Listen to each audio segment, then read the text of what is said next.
My name is Lydia and my student number is S044105C. The title of the speech is Why We Laugh. I'm a freshman at NCUE.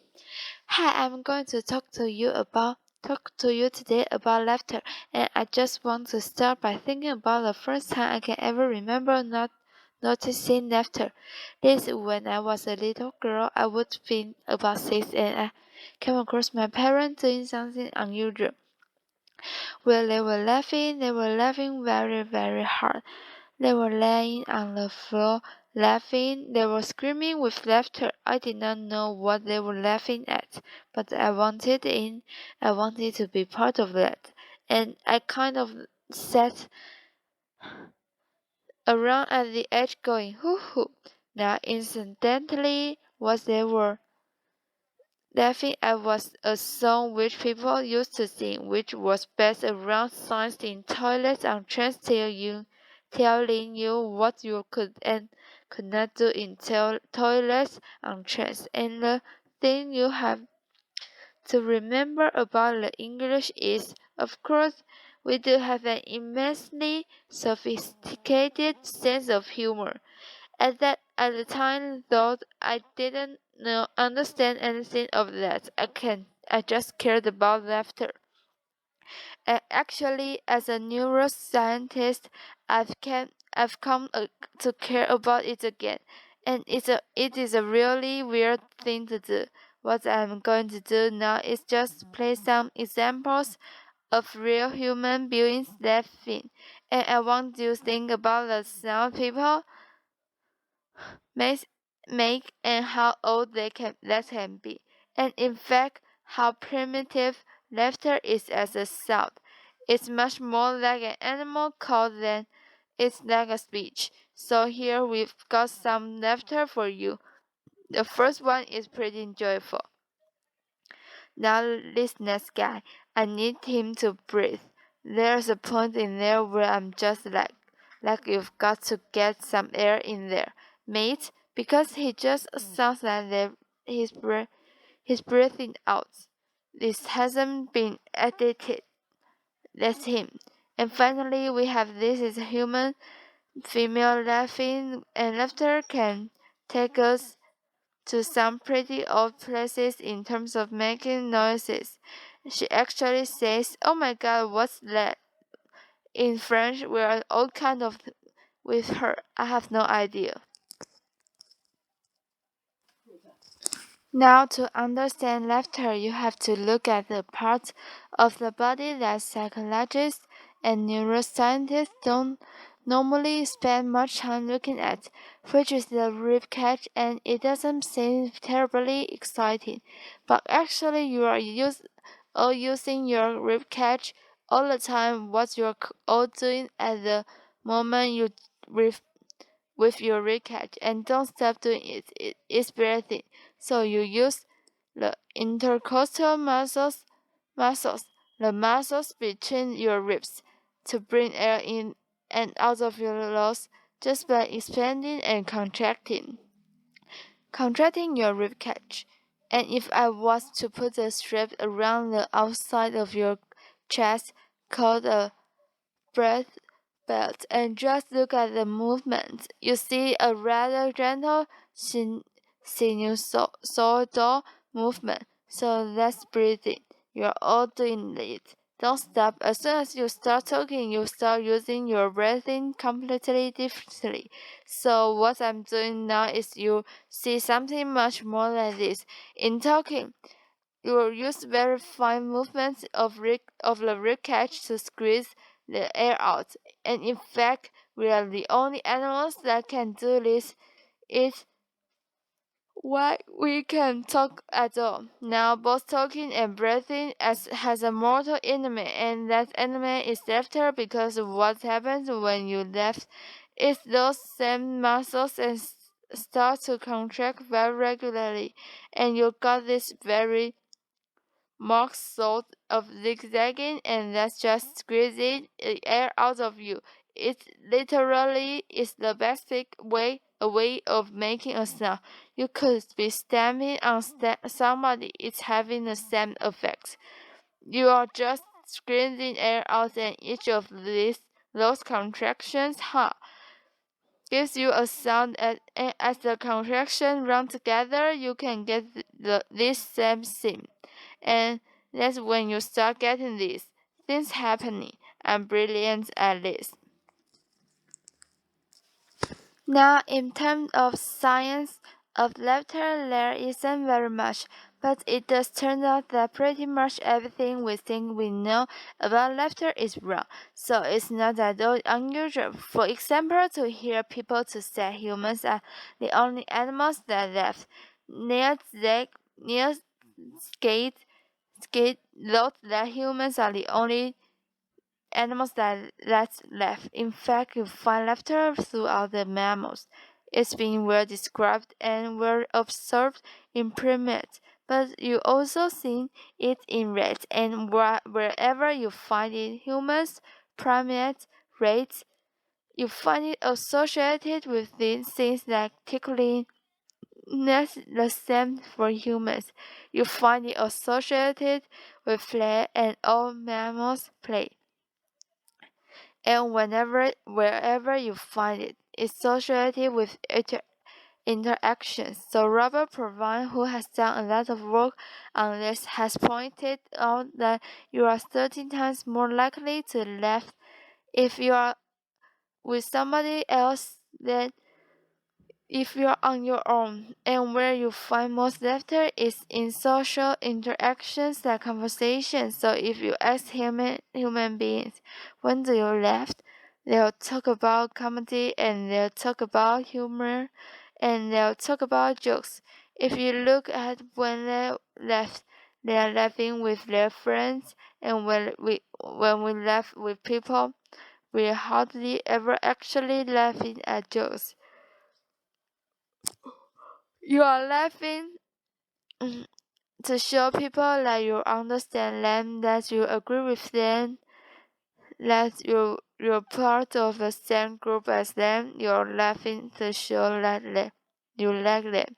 You might even laugh when you are doing all this at the same time as talking to them, and the laughter is doing a lot of the emotional work for you, something that Robert Provine has pointed out, as you can see here, and the reason why we were laughing when we heard those funny laughs at the start, and why I was laughing when I found my parents laughing, is that it's an enormously behaviorally contagious effect. You can catch laughter from somebody else, and you are more likely to catch laughter of somebody else if you know that. So it's still modulated by this social context. You have to put human to one side and think about the social meaning of laughter, because that's where its origins lie.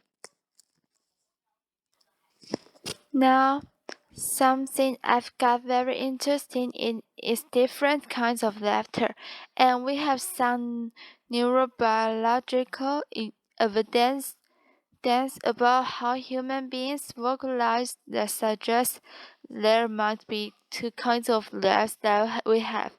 So it seems possible that the neurobiology for helpless, involuntary laughter, that my parents lying on the floor screaming about a silly song, might have a different basis to it than some of that more polite social laughter that you encounter, which isn't horrible laughter, but it's behavior somebody is doing as part of their communicative act to you, part of their interactions with you. They are choosing to do this. In our evolution, we have developed two different ways of vocalizing. Involuntary vocalizations are part of an older system than the more voluntary vocalizations, like the speech I'm doing now. So we must imagine that laughter might actually have two different roots. So I've been looking at this in more detail. To do this, we've had to make recordings of people laughing, and we've had to do whatever it takes to make people laugh. And we got those same people to produce more posts. Social laughter, so imagine your friend talk a joke and you're laughing because you like your friend, but not really because the joke is all lies. So I'm going to play you a couple of those. I want you to tell me if you think the laughter is real laughter, or if you think it's post. So is the involuntary laughter or more voluntary laughter? What does sound like to you? Post, post, post. How about this one? I'm the best. Not really, no. That was helpless laughter, and in fact, to record that, all they had to do was record me watching all of my friends listening to something I knew she wanted to laugh at, and I just started doing this.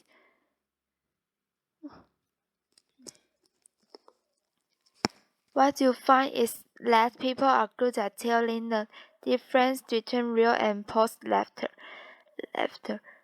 They seem to be different things to us. Interestingly, you see something quite similar with chimpanzees. Chimpanzees laugh differently if they are being tickled than if they are playing with each other, and we might be seeing something like that here. Involuntary laughter, tickling laughter being different from social laughter, the acoustically very different. The real laughs are longer, they're higher in pitch. When you start laughing hard, you start squeezing air out from your lungs under much higher pressure than you could ever produce voluntarily. For example, I could never pitch my voice that high to sing. Then, also you start to get this sort of contraction and weird whistling sounds, all of which mean that real laughter is extremely easy or feels extremely easy to spot. In contrast, post-laughter we might think it sounds a bit fake. Actually, it's not. It's actually an important social cue. We use it a lot. We're choosing to laugh in a lot of situations, and it seems to be its own thing. So, for example, you find nasality in post-laughter.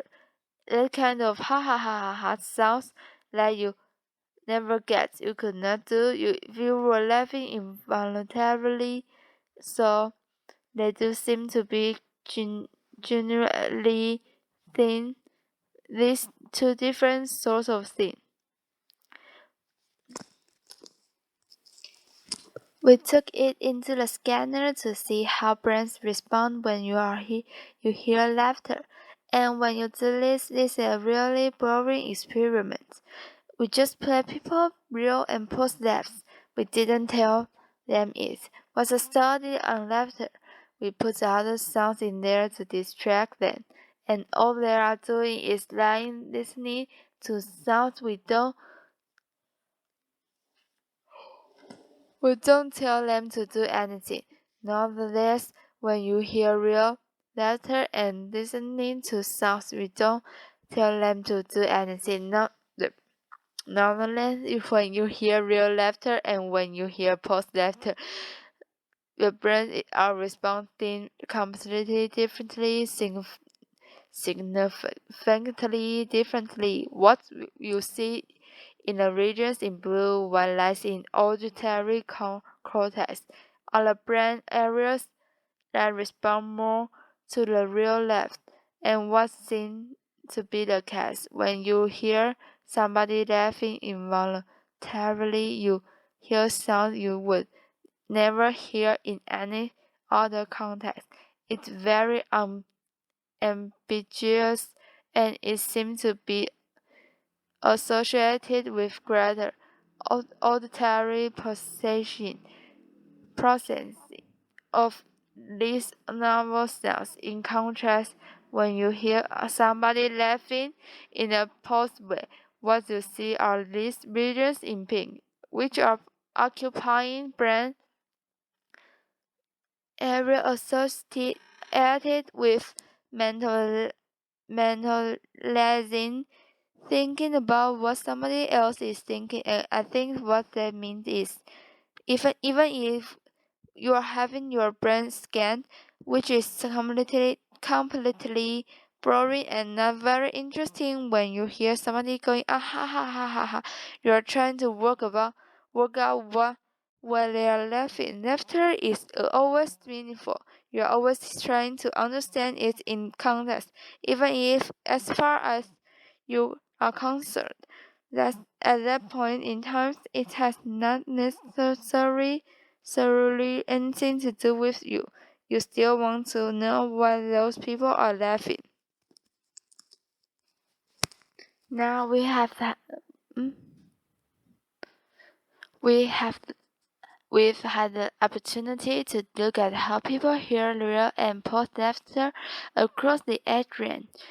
So this is an online experiment we ran with the Royal Society, and here we just ask people two questions. First of all, they heard some laughs and they have to say how real or post do these laughs sounds. The real laughs are shown in red and the post laughs are shown in blue. What you see is there is a rapid onset. As you get older, you get better and better at spotting real laughter. So 6-year-olds are a chance they can't really hear the difference. By the time you are older, you get better. But interestingly, you do not hit peak performance in this data sets until you are in your late 30s and early 40s. You don't understand laughter fully by the time you hit puberty. You don't understand laughter fully by the time your brain are more mature. At the end of your teens, you are learning about laughter throughout your entire early adult life. If we turn the question around and now say not, what does the laughter sound like in terms of being real or posed? But we say how much this laughter makes you want to laugh. How contagious is this laughter to you? We see a different profile. And here, the younger you are, the more you want to join in when you hear laughter. Remember me laughing with my parents when I had no idea what was going on. You really can see this. Now everybody, young and old, finds the real laughs more contagious than the post laughs. But as you get older, it all becomes less contagious to you. Now either we are all just becoming really grumpy as we get older, or it may mean that as you understand laughter better and you are getting better at doing that, you need more than just hearing people laugh to want to laugh. You need the social stuff there.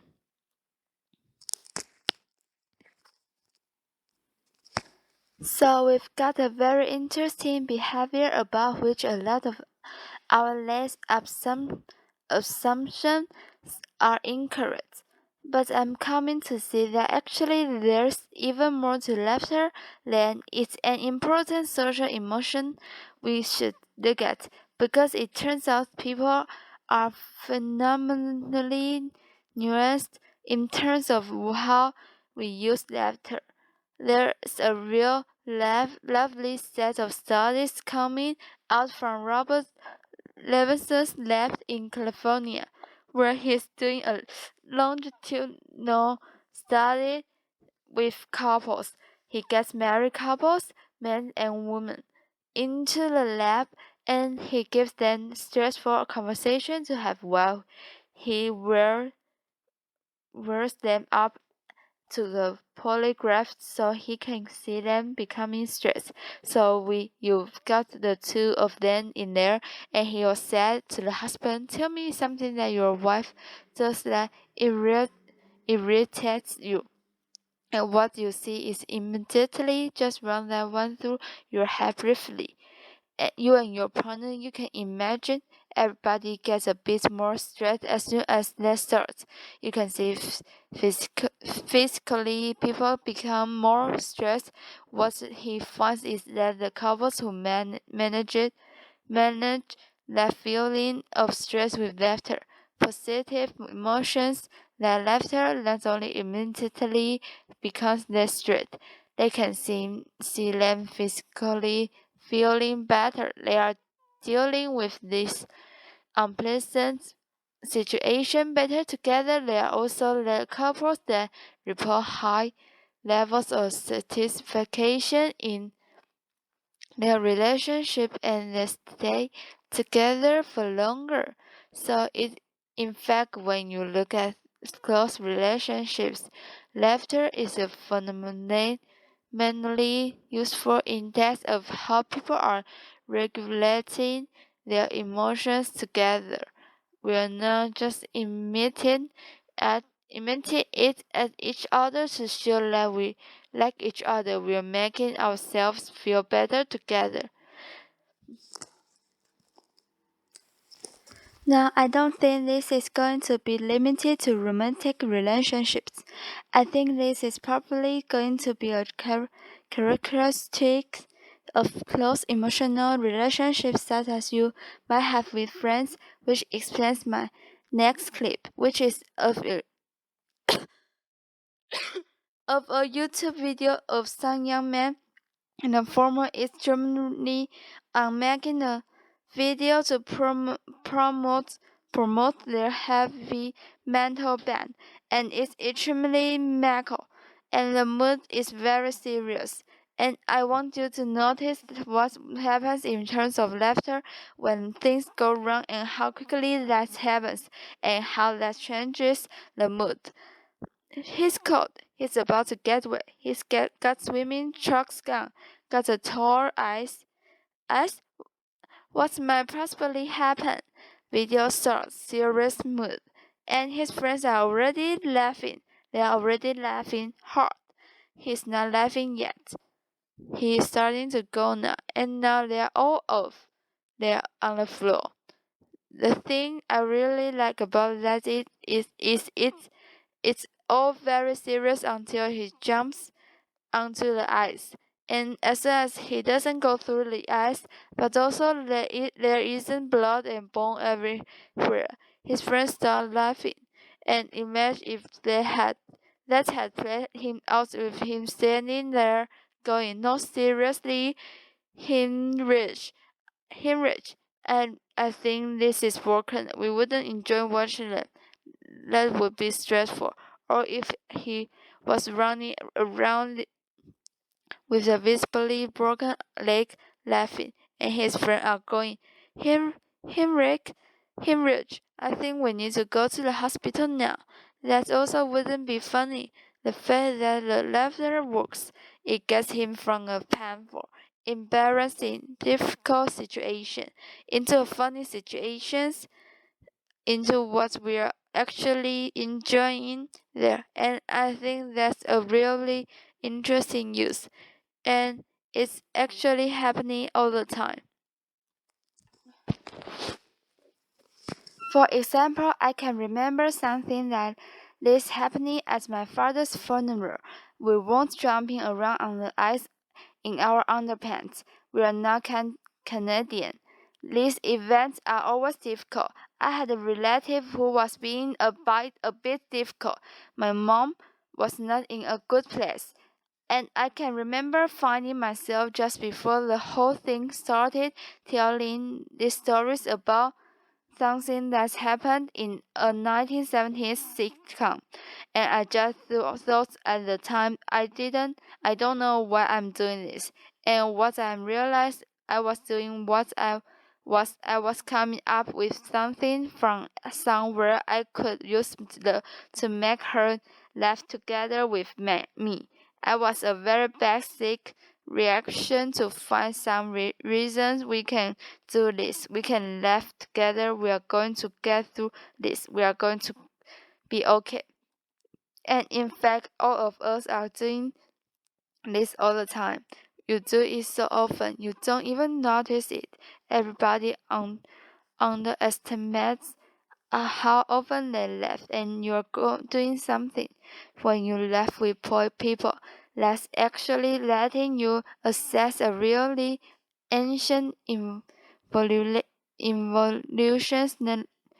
evolutionary system that mammals have evolved to make and maintain social bonds and carefully to regulate emotions to make ourselves feel better. It's not something specific to humans. It's a really ancient behavior which every helps us regulate how we feel and makes us feel better. In other words, when it comes to laughter, you and me, baby, ain't nothing but mammals. Thank you. Thank you.